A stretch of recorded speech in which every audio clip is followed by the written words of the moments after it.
গরম গরম এবং অস্বস্তিকর আবহাওয়া আর কতদিন থাকবে এবং কোন কোন জেলায়? আজকের দিনটা দক্ষিণবঙ্গের জেলাগুলিতে গরম অস্বস্তিকর ওয়েদার অনেক জায়গাতেই থাকবে। বিশেষ করে পুরুলিয়া, পশ্চিম বর্ধমান, পশ্চিম মেদিনীপুর, বাঁকুড়া, হাওড়া, হুগলি, উত্তর চব্বিশ পরগনা, এই জেলাগুলোতে গরম অস্বস্তিকর ওয়েদার প্রভাবটা বেশি থাকে। তাপমাত্রাও বেশি রয়েছে, সেই সাথে আর্দ্রতা বেশি থাকার কারণে আগামীকাল থেকে অর্থাৎ 5 তারিখ থেকে পরবর্তী 3-4 দিনে দিনের তাপমাত্রা বেশ খানিকটা কমে যাবে, প্রায় 3 থেকে 4 ডিগ্রি মতো। মেনলি আজকের দিনটা অর্থাৎ 4 তারিখে স্থানীয়ভাবে দু এক জায়গায় হালকা ধরনের বৃষ্টিপাতের সম্ভাবনা রয়েছে, বিশেষ করে পশ্চিমের জেলাগুলো দু এক জায়গায় বৃষ্টিপাতের সম্ভাবনা দক্ষিণবঙ্গে বাড়ছে। 5 থেকে 6 তারিখের মধ্যে বিক্ষিপ্তভাবে বৃষ্টিপাতের সম্ভাবনা থাকবে, বজ্রবিদ্যুৎ সহ, সাথে দমকা হাওয়া কোথাও কোথাও। সম্ভাবনা আরো বাড়বে 7 থেকে 9 তারিখের মধ্যে, এবং তীব্রতা কিছুটা বাড়ার সম্ভাবনা রয়েছে 7 থেকে 9 তারিখের মধ্যে। দমকা হাওয়া 50 থেকে 60 কিলোমিটার প্রতি ঘন্টায় কোথাও কোথাও, বজ্রবিদ্যুৎ এবং হালকা থেকে মাঝারি ধরনের বৃষ্টিপাত অনেক জায়গাতেই, বেশিরভাগ জায়গাতেই দক্ষিণবঙ্গে থাকবে 7 থেকে 9 তারিখে। ফলে বৃষ্টিপাতের কারণে বা মেঘলা থাকার কারণে দিনের তাপমাত্রাটা আবার অনেকটা কমে যাওয়ার সম্ভাবনা থাকে। কলকাতা পার্শ্ববর্তী অঞ্চলের জন্য মেনলি 5 থেকে 6 তারিখের মধ্যে বিক্ষিপ্তভাবে বৃষ্টিপাতের সম্ভাবনা রয়েছে। হয়তো ডেইলি থাকবে না, কিন্তু বিক্ষিপ্তভাবে সম্ভাবনা কিছু থাকছে 5 থেকে 6 তারিখের মধ্যে। 7 থেকে 9 তারিখের মধ্যে সম্ভাবনা আরো বাড়বে কলকাতা পার্শ্ববর্তী অঞ্চলের জন্য। বজ্রবিদ্যুৎ সহ হালকা থেকে মাঝারি ধরনের বৃষ্টিপাত, দমকা হাওয়া থাকার সম্ভাবনা থাকে।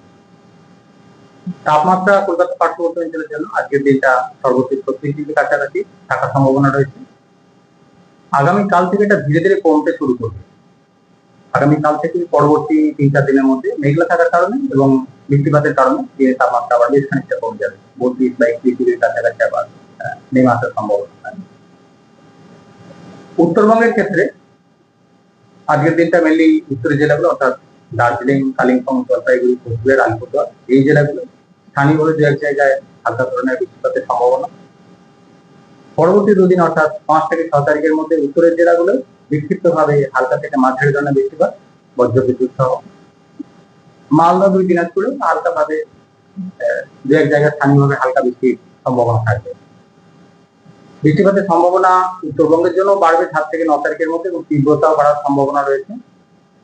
দমকা হাওয়া কোথাও কোথাও 50 থেকে 60 কিলোমিটার প্রতি ঘন্টায় এই পিরিয়ডটায়। দু এক জায়গায় ভারী বৃষ্টির সম্ভাবনা থাকবে 7 থেকে 9 তারিখের মধ্যে, বিশেষ করে জলপাইগুড়ি, আলিপুরদুয়ার, এই জেলাগুলো। দু এক জায়গায় শিলাবৃষ্টির সম্ভাবনা রয়েছে 7-8 তারিখ নাগাদ, দার্জিলিং, জলপাইগুড়ি, কোচবিহার, এই জেলাগুলো স্থানীয়ভাবে। তাপমাত্রা উত্তরবঙ্গের ক্ষেত্রেও আগামী 24 ঘন্টায় খুব বেশি পরিবর্তন হবে না। তারপর পরবর্তী 3-4 দিনে মেঘলা থাকার কারণে বা বৃষ্টিপাতের কারণে 3 থেকে 4 ডিগ্রি দিনের তাপমাত্রা কমে যাবে। কারণে দুটো স্পেল যে 5, 6 এবং 7 তারিখ আরো বাড়ছে, কি কারণ? মেনলি এখন যেটা বলা হলো যে আজকের দিনটাও কিছুটা সম্ভাবনা হচ্ছে স্থানীয়ভাবে দু এক জায়গায় বৃষ্টিপাতে, বিশেষ করে পশ্চিমের জেলায়। এটা লোকাল ইফেক্ট, মানে স্থানীয় কারণ রয়েছে।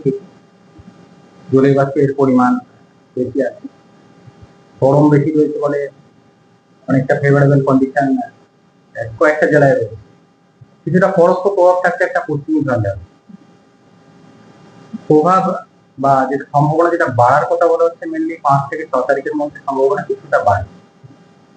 মেনলি পশ্চিম ঝঞ্ঝার পরোক্ষ প্রভাব থাকছে, জলীয় বাষ্পের প্রবেশ বাড়বে স্থানীয়ভাবে। 7 থেকে 9 তারিখের মধ্যে এটা যেটা বলা হলো বৃষ্টিপাতের সম্ভাবনা আরো বাড়বে বা পরিমাণও বাড়বে, এবং থান্ডারস্টর্ম যেটা অ্যাক্টিভিটি তীব্রতা বাড়ার সম্ভাবনা রয়েছে 7 থেকে 9 তারিখের মধ্যে। এই সময়টা আরো একটা নিম্নচাপ অক্ষরেখা বা ঘূর্ণাবর্ত আমাদের পশ্চিমবঙ্গের কাছাকাছি তৈরি হওয়ার সম্ভাবনা থাকে। উপকূলীয়তার প্রবেশে যথেষ্ট বেশি রয়েছে, ফলে এই পিরিয়ডটাতে তীব্রতাটা আরো বেশি থাকার সম্ভাবনা থাকে 7 থেকে 9 তারিখের। 5 তারিখের পরে স্কেল রোববার থেকে বৃহস্পতিবার পর্যন্ত কোন কোন জেলায়, মানে দক্ষিণবঙ্গের ক্ষেত্রে কোন কোন জেলায় কালবৈশাখী বা শিলাবৃষ্টি বা দুর্যোগের সম্ভাবনা বেশি? 5 থেকে 6 তারিখের মধ্যে এটা বলা হচ্ছে মেনলি বিক্ষিপ্তভাবে বৃষ্টিপাতের সম্ভাবনা থাকছে, ফলে সব জায়গায় যে সব দিন হবে সেরকম না। প্রভাব বেশি থাকার সম্ভাবনা রয়েছে মেনলি পশ্চিমের জেলাগুলো, পূর্ব পশ্চিম বর্ধমান, বাঁকুড়া, পুরুলিয়া, পশ্চিম মেদিনীপুর, mainly এই সাইডটা প্রভাবটা বেশি থাকার সম্ভাবনা থাকতে বেশি হচ্ছে 5 থেকে 6 মাস। 7 তারিখ থেকে যেটা বলা হচ্ছে, যেটা আরো বাড়ার সম্ভাবনা, বৃষ্টিপাতের পরিমাণ বা তীব্রতা, এইগুলোটায় দক্ষিণবঙ্গের সব জেলাতেই প্রভাব থাকার সম্ভাবনা রয়েছে। কম বেশি সব জায়গাতেই প্রভাব থাকবে 7 থেকে 9 তারিখ। পশ্চিমের জেলাগুলো তুলনামূলক প্রভাব বেশি থাকার সম্ভাবনা, বিশেষ করে 7 তারিখ নাগাদ যদি বলা হয়, পূর্ব পশ্চিম বর্ধমান, পুরুলিয়া, বীরভূম, মুর্শিদাবাদ, এই জেলাগুলোর প্রভাব বেশি থাকার সম্ভাবনা রয়েছে।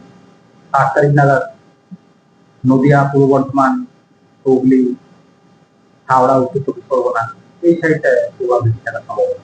তবে সব মিলিয়ে সামগ্রিকভাবে সব জেলাতেই প্রভাব থাকবে।